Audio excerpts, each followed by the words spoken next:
મિત્રો, દરેક લોકોના જીવનમાં ખરાબ સમય પછી એક સારો સમય આવતો હોય છે. સારો સમય એટલે કે જેમાં તમને ખૂબ જ પૈસા, સેહત તેમજ કોઈ પણ પરેશાની વગરનું જીવન મળી શકે. પરંતુ આ સારો સમય ક્યારે આવે છે તેની આપણને ખબર હોતી નથી. પરંતુ મિત્રો, શાસ્ત્રો મુજબ અને જૂની માન્યતાઓ મુજબ અમે આ વિડીયોમાં તમને 15 એવા સંકેતો જણાવી રહ્યા છીએ. જો તે સંકેતો તમને મળી રહ્યા છે તો સમજવું કે હવે તમારો સારો સમય શરૂ થવા જઈ રહ્યો છે. રોજની આપણી દિનચર્યામાં અચાનક જ આપણને અમુક એવા સંકેતો મળવા લાગે છે કે જે સંકેતો ચોક્કસપણે આપણને જણાવશે કે હવે પછીનો તમારો સમય સારો શરૂ થવા જઈ રહ્યો છે. તો મિત્રો, આ વિડીયોમાં ખાસ આપણે આવા જ 15 સંકેતોની વાત કરવા જઈ રહ્યા છીએ. આ વિડીયો દરેક ભાઈઓ તથા બહેનો માટે ખૂબ જ ઉપયોગી સાબિત થશે. તો ખાસ આ વિડીયોને અંત સુધી જરૂરથી નિહાળજો. મિત્રો, સંકેતોની વાત કરીએ તેના પહેલાં વિડીયોને લાઇક કરી અને એકવાર કોમેન્ટ બોક્સમાં સાચા મનથી જય લક્ષ્મીમાં જરૂરથી લખી નાખજો, જેથી લક્ષ્મી માતાજીની કૃપા આપ સૌના પરિવાર પર બની રહે. તો ચાલો સંકેત નંબર 1 થી વાત કરીએ. નંબર 1, રોજ સવારે ઉઠતાની સાથે જ જો તમને ગાયનો અવાજ સંભળાય છે તો સમજવું કે આ એક સંકેત છે કે આવનારો સમય તમારા માટે સારો આવશે. નંબર 2, અડધી રાત્રે અચાનક હાથની હથેળીમાં ખંજવાળ આવવા લાગે છે અને આ રાત્રિનો સમયગાળો 2 થી 5 વાગ્યાનો છે તો સમજવું કે આ એક ચોક્કસ સંકેત છે કે આવનારા થોડાક જ દિવસોમાં તમને ધન પ્રાપ્તિ થશે. નંબર 3, સવારે ઉઠતાની સાથે જ તમને ઘરની કોઈ પણ દિવાલોમાં એક સાથે 3 ગરોળી આવે છે તો આ પણ એક સંકેત છે કે આવનારા સમયમાં લક્ષ્મીજી તમારા પર મહેરબાન થશે. કારણ કે એક સાથે 3 ગરોળીનું બતાવવું તે લક્ષ્મીજી તમને સારા સંકેત આપી રહ્યા છે તેવું સાબિત થાય છે. નંબર 4, ઘરમાં અચાનક જ કોઈ કાચનું વાસણ નીચે પડીને ફૂટી જવું તો તે પણ શાસ્ત્રો મુજબ શુભ સંકેત ગણવામાં આવે છે કે આવનારા સમયમાં તમારા ભાગ્યમાં રહેલી દરેક બાધાઓ દૂર થશે. નંબર 5, સવારમાં દિવસ ઉગ્યા પહેલાં જ ઘરમાં કોઈ મહેમાન પ્રવેશ કરે છે તો સમજવું કે આવનારો સમય તમારા માટે ખૂબ જ ધન દોલત તેમજ સેહત લઈને આવશે. કારણ કે મહેમાન ભગવાનનું સ્વરૂપ હોય છે અને જો તે સવારમાં તમારા ઘરે દર્શન આપે છે તો આ એક શુભ સંકેત માનવામાં આવે છે.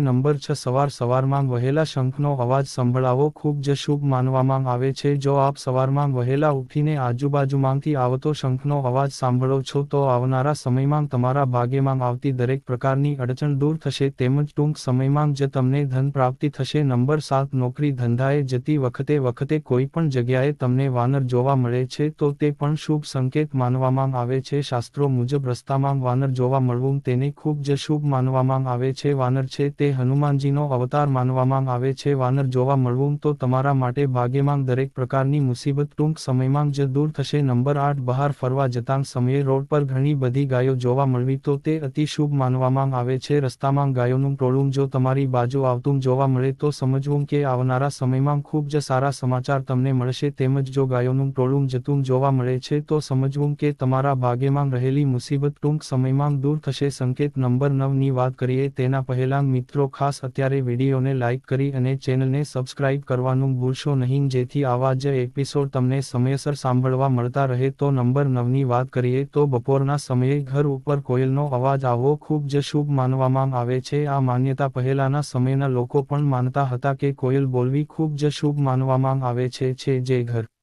ઉપર કોયલ બેસીને અવાજ કરે છે તે ઘરનો કંકાસ તેમજ ઝઘડાઓ દૂર થાય છે તેમજ ઘરમાં હંમેશા શાંતિ રહે છે. નંબર 10, ઘરના આંગણામાં ભૂખરા કલરનું કબૂતર જોવા મળવું ખૂબ જ શુભ માનવામાં આવે છે. જો આપના ઘરના આંગણામાં કબૂતરના ટોળા સાથે ભૂખરા રંગનું કોઈ કબૂતર આવી ચડે છે તો સમજવું કે તમારા ઘરમાં ધનના ભંડાર લાગી જશે તેમજ ક્યારેય પણ તમારા ઘર પર ધનની અછત નહીં થાય તેમજ પરિવારનું દરેક સભ્ય સેહતમંદ રહેશે. નંબર 11, ઘરના આંગણે ભૂલું પડેલું કોઈ વ્યક્તિ આવી ચડે છે તો શાસ્ત્ર મુજબ તેને ખૂબ જ શુભ માનવામાં આવ્યું છે. જો કોઈ વ્યક્તિ તમારી આજુબાજુના મકાનમાં જવા ઈચ્છતું હોય પરંતુ તે ભૂલથી તમારા ઘરના આંગણે અથવા તો ઘરના દરવાજે આવી ચડે છે પછી સાચી વ્યક્તિનું સરનામું પૂછે છે તો આ એક શુભ સંકેત છે કે આવનારા સમયમાં ભગવાન તમારા ભાગ્યમાં દસ્તક આપશે અને તમારો સમય જલ્દી જ સારો થશે. આવા સમયમાં તે ભૂલા પડેલા વ્યક્તિની મદદ જરૂરથી કરવી, તેને પાણી પણ પાવું જોઈએ. નંબર 12, ઘરના મંદિરમાં પૂજા કરતી વખતે દીવો એકદમ સીધી ધારમાં સળગવા લાગે અને જરા પણ હલનચલન ના કરતો હોય તો તે પણ એક શુભ સંકેત છે કે આપની પૂજા પ્રાર્થના સીધી ભગવાન પાસે જઈ રહી છે. નંબર 13, પૂજા કરતી વખતે જો અચાનક જ તમને આજુબાજુમાંથી ભજન સંભળાવવા લાગે અથવા તો નજીકના કોઈ પણ મોટા મંદિરની ઝાલરો સંભળાવવા લાગે છે તો સમજવું કે તમારી પ્રાર્થના ભગવાન ભગવાન સાંભળી રહ્યા છે આવા સંજોગોમાં સાચા મનથી ભગવાનને પ્રાર્થના કરવી જોઈએ. નંબર 14 ઘરમાં રહેલા મંદિરની સાફ સફાઈ કરતી વેળાએ જો તમને છૂટા પૈસા મળી આવે છે તો સમજવું કે આ એક શુભ સંકેત છે કે ટૂંક સમયમાં લક્ષ્મીમાં તમારા ઉપર મહેરબાન થશે. આવા સંજોગોમાં તે પૈસાને ફરીવાર ભગવાનની મૂર્તિની સામે મૂકી અને લક્ષ્મી માતાજીને સાચા મનથી પ્રાર્થના કરશો અને કહો કે હે લક્ષ્મી માં, મારા સંપૂર્ણ પરિવારમાં તમારી કૃપા બનાવી રાખજો, જેથી તમારા પરિવારના દરેક સભ્યોમાં લક્ષ્મી માતાજીની પોતાની કૃપા બનાવી રાખશે તેમજ ધન દોલતનો અભાવ ક્યારેય પણ થવા નહીં દે. નંબર 15 રોજ ગાયને તેમજ કૂતરાને રોટલી ખવડાવવાથી હંમેશા તમારા પરિવાર પર ભગવાનની કૃપા બની રહે છે તેમજ તમારા પરિવારમાં આવનારા દરેક પ્રકારના સંકટો દૂર રહે છે. તો મિત્રો, ખાસ ગાયને તેમજ કૂતરાને રોટલી ખવડાવવાનું ભૂલશો નહીં. આ મૂંગા પ્રાણીઓમાં રહેલી શક્તિ સીધી ભગવાન સાથે જોડાયેલી હોય છે. તેના પેટમાં તમારી આપેલી રોટલીથી સંતોષ થશે તો તેની દુઆ સીધી જ તમારા ભાગ્યમાં લખાઈ જશે. તો મિત્રો, જો આ માહિતી આપને પસંદ આવી હોય તો ખાસ વિડીયોને લાઇક કરી અને એકવાર કોમેન્ટ બોક્સમાં સાચા મનથી જય લક્ષ્મી માંગ લવાનું ભૂલશો નહીં, જેથી લક્ષ્મી માતાજીની કૃપા આપ સૌ મિત્રોના પરિવાર પર બની રહે. અને મિત્રો, આ જ પ્રકારના બાકીના વિડીયો પણ આપની આ ચેનલ પર આપવામાં આવેલા છે, તો એકવાર આપની ચેનલ પર જઈને બાકીના વિડીયો પણ જરૂરથી નિહાળજો. સાથે જ મિત્રો, આપની આ ચેનલને સબસ્ક્રાઇબ કરવાનું ભૂલશો નહીં, જેથી આવા જ નવા વિડીયો તમને સમયસર સાંભળવા મળતા રહે. તો મિત્રો, ફરી મળીશું કોઈ નવા એપિસોડ સાથે. ખૂબ ખૂબ ધન્યવાદ. જય માંગ લક્ષ્મી. જય શ્રી કૃષ્ણ.